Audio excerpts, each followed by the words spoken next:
Last night, or yesterday, the president was in Ohio for an economic roundtable. But on tax reform, as he often does, he talked about a lot of subjects, including immigration. Listen to his doubling down on his approach there.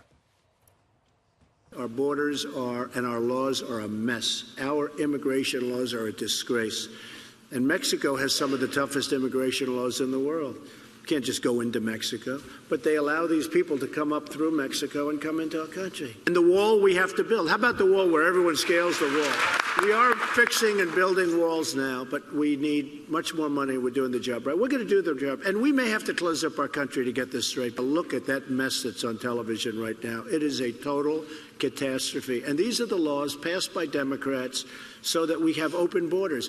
They want open borders. We have to have borders. If you don't have borders, you don't have a country. Don't miss what he said there about we may have to close down our country in order to get the wall. What he's referring to clearly is the fact that government funding is running out again in September, at the end of the summer, right before the midterms. And remember, the last time the president signed that omnibus spending bill, thousands of pages, and he said he was ready to veto it, but he signed it reluctantly to keep the government open. He said, folks, I'm not doing this again.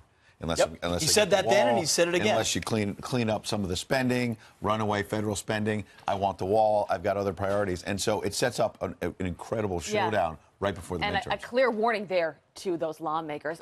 What he said at the very end, though, is you don't have a country if you don't have borders. I mean, how true that is. Right? Because if you open all the borders up, what are you? You've got to define what your laws are, and that's exactly what he's trying to say. And that's what he's campaigned on from the very beginning, is we have got to double down and figure out what kind of country we want to be. He has doubled down on the basics. He's talking about borders. He's talked about standing for our anthem.